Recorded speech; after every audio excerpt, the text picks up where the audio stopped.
அனைவருக்கும் வணக்கம். நான் தமிழரசி பாலமுருகன். இன்றைய தினம் 6/3/2026 மாசி மாதத்தோட சங்கடஹர சதுர்த்தி. அது மட்டும் இல்லாமல் இன்றைய தினம் காலை சனி பெயர்ச்சியும் முடிந்திருக்கிறது. இந்த பதிவில் நம்ம பார்க்க போகிறது இன்று மட்டும் செய்யக்கூடிய ஒரு விஷயம் கிடையாதுங்க. மாதம் வரக்கூடிய சதுர்த்தி தினங்களில் நீங்கள் இதை செய்யலாம். இன்றைய தினம் சங்கடஹர சதுர்த்தி, அதாவது தேய்பிறை சதுர்த்தி. ஆனால் இந்த ஒரு வழிபாடு நீங்கள் மாதம் ஒரு முறை, அது வளர்பிறையிலையும் செய்யலாம், தேய்பிறை சதுர்த்திலையும் நீங்கள் இதை தாராளமாக செய்யலாம். இது எந்த நேரத்தில் செய்யணும் அப்படின்னு கேட்டிங்கன்னா, இது மாலை 6 மணிக்கு மேலே நிலவு நல்ல வானத்தில் தெரியும் பொழுது நீங்கள் இதை செய்யலாம். இது எதற்காக செய்யணும் அப்படின்னு கேட்டிங்கன்னா, தங்க நகைகள் நம்மிடம் சேருவதற்காக, நம்மை விட்டு போன தங்கம் நம்மிடம் சேருவதற்காக, அதாவது அடமானத்தில் இருக்கக்கூடிய தங்க நகைகள் உங்களிடம் மீண்டும் சேருவதற்காக. இந்த காலகட்டத்தில் தங்கம் விலை எவ்வளோ ஏறிட்டு இருக்குது அப்படிங்கிறது நம்ம எல்லாருக்குமே தெரியும். அப்படி இருக்கக்கூடிய பட்சத்தில் நம்முடைய பெற்றோர்கள் நம்மளுடைய திருமணத்துக்கு, அது 20 வருஷத்துக்கு முன்னாடியோ 15 வருஷத்துக்கு முன்னாடியோ 10 வருஷத்துக்கு முன்னாடியோ நம்மளுக்கு போட்ட சில நகைகள், நம்ம திருமணம் செஞ்சுட்டு வந்ததுக்கப்புறம் அந்த நகைகளை ஏதோ ஒரு கஷ்டத்திற்காக போய் அடமானத்தில் வைக்கிறோம் அல்லது வித்துடுறோம். இப்போ அந்த நகை நம்ம கையில் இருந்தால் அது நமக்கு எவ்வளவு பெரிய ஒரு தைரியம். ஏன்னா இன்றைக்கி 1 கிராமோட தங்கத்தோட விலையே விண்ணமுற்ற அளவுக்கு இருக்குது. ஒரு சவரன் அப்படின்னா நம்ம அவ்வளோ ஒரு பெரிய சொத்து நம்ம கையில் இருப்பதற்கு சமம். ஸோ இன்றைக்கி நம்ம செய்யக்கூடிய இந்த ஒரு வழிபாடு நீங்கள் ஆண்களும் செய்யலாம், பெண்களும் செய்யலாம். ஆனால் சுத்தபத்தமாக இருப்பவர்கள் மட்டும்தான் செய்யலாம். ரொம்ப எளிமையான வழிபாடு என்னவோ எளிமையான வழிபாடு. ஆனால் அந்த மந்திரம் இருக்குது பாருங்கள், அதை நீங்கள் சரியான முறையில் உச்சரித்தால் மட்டுமே அது உங்களுக்கு முழு பலனை தரும். ஸ்வர்ண தேவதையை நீங்கள் உங்கள் வசமாக்கலாம். ஸ்வர்ண கணபதி மந்திரம் அப்படிங்கிறது எல்லாருக்குமே தெரியும். நம்ம சேனல்லே நான் அந்த ஸ்வர்ண கணபதி மந்திரத்தை 3 வருடங்களுக்கு முன்பே கொடுத்துருக்குறேன். இப்போது ரீசண்டாக கடைசி ஒரு வரியை மட்டும் ஒரு பதிவில் கொடுத்துருந்தேன்.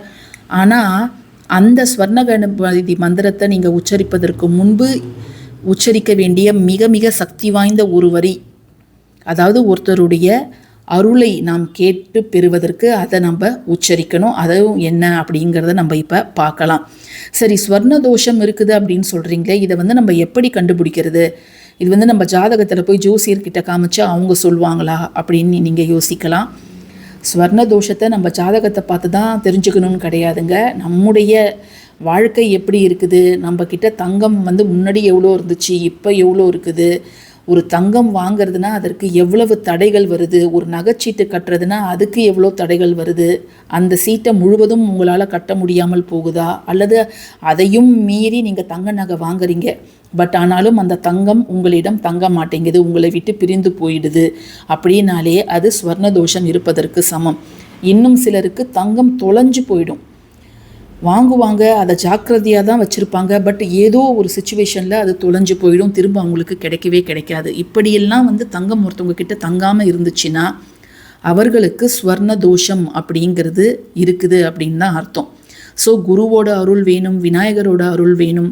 அது மாதிரி ஸ்வர்ண பைரவர் வழிபாடெல்லாம் யாரெல்லாம் செய்கிறாங்களோ அவர்களுக்கும் தங்கம் சேருங்க. இந்த தங்க நம்மக்கிட்ட சேரணும் அல்லது செல்வ அபிவிருத்தி ஆகணும் அப்படின்னு நினைக்கிறவங்க இந்த 3 பொருளை உங்களுடைய பூஜை அறையில் மாலை நேரத்தில் விநாயகர் சிலை முன்போ அல்லது படம் முன்போ நீங்கள் வையுங்க. பொதுவாகவே சதுர்த்தி தினங்களில் நம்ம விளக்கேற்றுவோம், விநாயகர் படத்துக்கு பூக்கள்லாம் போடுவோம், பொட்டு வச்சுட்டு தீபதூப ஆரத்திலாம் காமிப்போம். உங்களால் முடிஞ்ச நெய்வேத்தியமும் நீங்கள் வையுங்க. இப்போ ஒரு விஷயத்துக்காக நம்ம வேண்டிக்கிறோம் அப்படின்னா நீங்கள் அதற்கான ஒரு சக்தி வாய்ந்த அந்த விஷயம் நமக்கு முழுவதுமாக நிறைவேறுவதற்குரிய பொருள்களை நாம் வைத்து வழிபாடு செய்வது அப்படிங்கிறது நல்லது. சில பேர் வளர்பிறை சதுர்த்தியில் தானே நம்ம தங்கம் சேருவதற்கு நம்ம செய்யணும் அப்படின்னு யோசிக்கலாம். வளர்பிறை சதுர்த்தியில் தங்கம் சேரும். தேய்பிறை சதுர்த்தியில் தங்கம் சேருவதற்கான தடைகள், அந்த நெகட்டிவிட்டி நம்ம கிட்ட இருந்ததுன்னா அது நம்மளை விட்டு சுத்தமாக நீங்கிடும். இதில் நம்ம 3 பொருள் வச்சுருக்கிறோம். தங்கம் அப்படின்னாலே மஞ்சள், அது ரொம்ப முக்கியம். ஏன்னா குரு பகவானுக்கு உரியது மஞ்சள். நீங்கள் இதை மாதிரி நான் விரலி மஞ்சள் வச்சுருக்கேன், நீங்கள் இந்த மஞ்சளோ குண்டு மஞ்சளோ அல்லது மஞ்சள் பொடி கூட நீங்கள் வச்சுக்கலாம். மஞ்சளை குறிப்பதற்கு ஒரு மங்களமான பொருள் தானே அது. ஸோ நீங்கள் அதை வந்து எந்த வகையிலேயாவது நீங்கள் அதை பயன்படுத்துங்க. வெற்றிலை ஒன்று வேணும். ஏன்னா அந்த வெற்றிலையை வைத்து நாம் ஒரு விஷயத்தை ஆரம்பிக்கும் பொழுது அது நமக்கு வெற்றியை தான் தரும். விநாயகருக்குரிய அருகம்புல். இந்த அருகம்புல் கொஞ்சம் காஞ்ச மாதிரி இருக்குது. ஏன்னா இது நான் ஃப்ரிட்ஜில் வச்சுருந்தேன். வெயிலுக்கு வந்து ரொம்ப காஞ்சிடுச்சு. நீங்கள் ஜஸ்ட்டு ஒரு அருகம்புல் வச்சா கூட போதும். இதை 3த்தையும் வச்சு நீங்கள் வேண்டிக்கோங்க. இப்போ நம்ம சொல்ல வேண்டிய அந்த சக்தி வாய்ந்த மந்திரம் என்ன அப்படிங்கிறத இப்போ நம்ம பார்த்துடலாம். ரொம்ப ரொம்ப எளிய வழிபாடு இது. வந்து இந்த வெற்றிலையும் அருகம்புல்லும் காஞ்சி போச்சுன்னா நீங்கள் கால்படாத இடத்துல எடுத்து போட்டுடலாம். மஞ்சளை மட்டும் நீங்கள் சேர்த்து வச்சுக்கிட்டே வரலாம். அதுக்கப்புறம் நீங்கள் இதை வந்து காய வச்சு கிரைண்ட் பண்ணி பூஜை பர்பஸ்க்கு நம்ம பயன்படுத்திக்கலாங்க. இப்போ அந்த மந்திரம் என்ன அப்படிங்கிறதையும் பார்த்துடலாம். இப்போ நீங்கள் பார்க்கக்கூடிய இந்த ஒரு வரி மந்திரம் தாங்க ரொம்ப ரொம்ப முக்கியம்.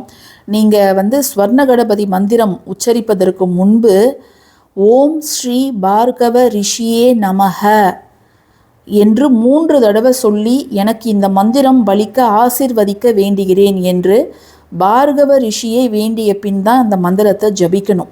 அதுதான் முறையும் கூடவாம். இந்த விஷயம் எனக்கு தற்சமயம்தான் தெரியும். அதனால தான் நான் உடனே உங்ககிட்ட இதை ஷேர் பண்ணுறேன்.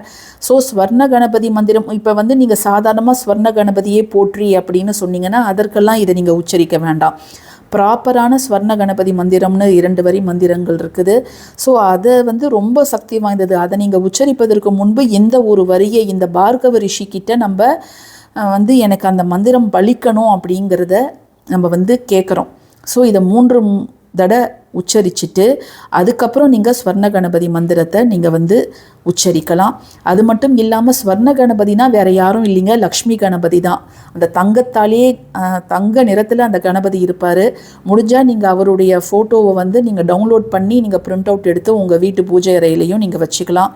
ஏன்னா இது நிறைய அந்த ஃபோட்டோ ஷாப்லலாம் வந்து கிடைக்கிறது கிடையாது. தங்க கணபதி அப்படின்னு வந்து தனியாக ஒரு படம் வந்து இல்லை.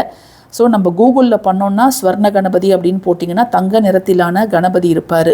அவரை வந்து நீங்கள் உங்கள் பூஜை அறையில் வைத்து வழிபாடு செய்யுங்க. இப்போ நீங்கள் பார்க்குறது தாங்க ஸ்வர்ண கணபதி மந்திரம். ஓம் நமோ ஹேரம்ப மதமோதித ஹஸ்தி முகாய மமஸ்வர்ண பிராப்தம் குரு ஸ்வாஹா.